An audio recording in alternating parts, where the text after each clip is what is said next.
മദ്ഹുകളാൽ മനമുരുകും മരതക മലരുകൾ വിരിയുകയായി മശ്രിഖിലും മഗ്രിബിലും മഹ്മൂദിൻ സ്തുതി ഉയരുകയായി അഹദിൻ ഹബീബരേ നബിയേ അജബിൻ ജമാലരേ തനിയെ ഉദയം നിലാവരേ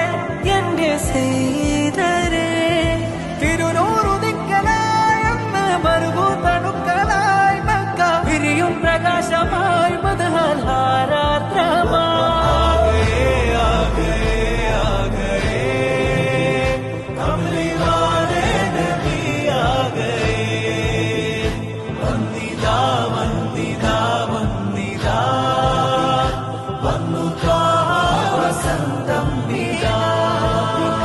ലോകമാകെ പാടിറാം നബി ലൗഹുൽ മഹ്ഫൂസ്